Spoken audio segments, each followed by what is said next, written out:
Et si je te disais que la véritable stratégie du succès ne réside pas dans la parole, mais dans le silence? Le monde est rempli de mots vides, de promesses et de discours. Mais Machiavel, que peu osent suivre, le savait déjà. Dans le jeu du pouvoir, les maîtres ne s'exposent pas. Ils se cachent.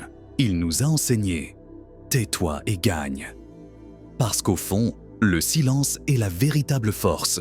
Celui qui parle trop se trahit. Il révèle ses intentions. Il ouvre la porte à la défaite. Celui qui se préserve, en revanche, étudie le champ de bataille, joue avec ruse et devient inarrêtable.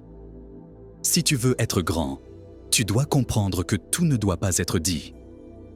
En réalité, ce que tu ne dis pas pourrait bien être ta véritable arme. La stratégie machiavélique est simple, mais brutale. Observe, écoute et, en silence, prends ce qui t'appartient. Maintenant, la question est, as-tu le courage de suivre ce chemin silencieux, là où le seul son sera celui de ta victoire?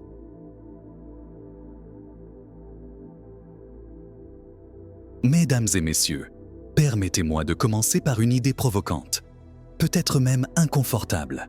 Parfois, le silence est plus puissant que les mots. Oui, vous avez bien entendu. Dans un monde où tout le monde crie pour attirer l'attention, où les opinions sont lancées comme des flèches sensibles, il existe une force presque subversive dans le simple fait de se taire. Aujourd'hui, nous allons explorer cette idée à travers les yeux de Nicolas Machiavel. Ce maître de la stratégie et du pragmatisme de la Renaissance, il n'était pas là pour réconforter. Il était là pour nous enseigner que, dans le jeu du pouvoir, parler n'est pas toujours avantageux, et que le silence peut être votre arme secrète. Dans son chef-d'œuvre Le Prince, Machiavel nous offre une leçon implacable sur l'usage stratégique de la parole et du silence. Il savait que les mots ont du poids, mais il savait aussi qu'ils peuvent être des pièges. Une phrase mal placée, un commentaire impulsif, une promesse précipitée. Chacun de ces éléments peut être utilisé contre vous. C'est pourquoi il nous avertit. Celui qui veut tromper trouvera toujours quelqu'un qui veut être trompé. Combien de fois avez-vous trop parlé lors d'une réunion, révélant vos cartes trop tôt? Combien de fois avez-vous regretté une parole prononcée sous le coup de l'émotion, sachant qu'elle a été retournée contre vous? Machiavel nous met en garde. Dans le jeu du pouvoir, trop parler, c'est comme laisser des empreintes dans le sable. Vous révélez vos mouvements, vos intentions, vos faiblesses. Le silence, en revanche, est comme une ombre, invisible, impénétrable, puissant. Mais pourquoi le silence est-il si stratégique? Parce qu'il crée du mystère, parce qu'il suscite la curiosité, parce qu'il vous donne du contrôle. Quand vous parlez, vous livrez quelque chose de vous-même, vos émotions, vos intentions, vos vulnérabilités. Mais lorsque vous vous taisez, vous conservez votre pouvoir.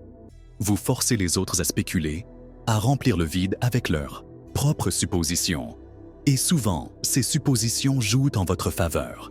Le silence est une forme d'économie, d'énergie, d'exposition, de risque. C'est une manière de garder vos cartes jusqu'au moment décisif. Et voici un autre point fondamental. Machiavel comprenait que le véritable pouvoir ne réside pas dans la domination des autres, mais dans la maîtrise de soi. Et cela inclut la maîtrise de sa langue.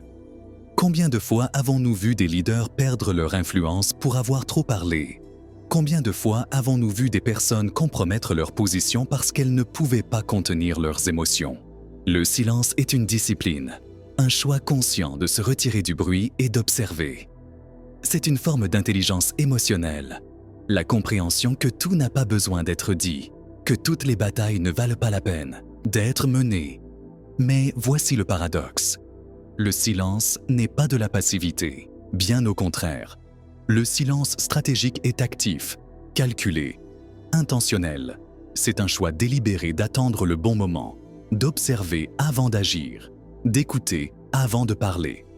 Machiavel nous enseigne que le véritable leader sait quand parler et quand se taire. Il sait que le silence peut être utilisé pour intimider, intrigué, désarmé. Il sait que, parfois, la meilleure réponse est de ne pas répondre du tout. Mais revenons au présent. Nous vivons à une époque d'hypercommunication, où chacun ressent le besoin de partager chaque pensée, chaque émotion, chaque détail de sa vie. Nous sommes bombardés de messages nous incitant à être authentiques, dire notre vérité. Mais cette obsession pour la transparence totale nous sert-elle réellement? Ou bien ne faisons-nous que nous exposer inutilement, livrant nos forces et nos faiblesses à ceux qui pourraient les utiliser contre nous? Machiavel nous avait prévenus, et pourtant, nous continuons d'être dupés. Nous vivons dans un monde où le bruit est glorifié et où le silence est perçu comme suspect. Mais réfléchissez-y, qui contrôle réellement le jeu? Ceux qui parlent le plus fort ou ceux qui observent en silence? Ceux qui réagissent impulsivement ou ceux qui attendent le moment opportun pour agir? Le silence n'est pas un repli, c'est une stratégie. C'est une manière d'accumuler du pouvoir pendant que les autres gaspillent le leur. Bien sûr, cette approche n'est pas facile. Le silence stratégique exige maîtrise de soi, patience et discipline. Il demande de résister à la tentation, de réagir immédiatement, de répondre aux provocations, de prouver son point de vue. Il exige d'accepter l'inconfort d'être mal compris, sous-estimé, jugé. Mais comme Machiavel nous l'a enseigné, l'inconfort est le prix du pouvoir. Le succès ne revient pas à ceux qui cherchent l'approbation constante, mais à ceux qui sont prêts à payer le prix de la stratégie. Alors, que faire? Comment appliquer cette leçon dans nos vies? Machiavel nous donne une réponse claire. Observez plus, parlez moins. Écoutez plus, réagissez moins. Attendez plus, agissez moins. Jusqu'au moment décisif. Utilisez le silence comme un outil, une arme, une stratégie. Ne vous précipitez pas pour combler les silences par des mots inutiles. Laissez le silence travailler pour vous.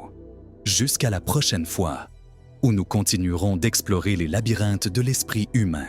D'ici là, souvenez-vous, Machiavel nous a enseigné que le silence est une stratégie puissante. Tais-toi et gagne. Mais voici ma dernière question pour vous. Avez-vous le courage de résister à l'impulsion de parler et d'embrasser l'inconfort du silence stratégique? Êtes-vous prêt à payer le prix de la patience et de la maîtrise de soi pour façonner votre destin? Si cette vidéo vous a fait réfléchir ou même vous a dérangé, laissez votre commentaire ci-dessous. Êtes-vous d'accord pour dire que le silence est une arme puissante? Ou pensez-vous qu'il peut parfois être une faiblesse?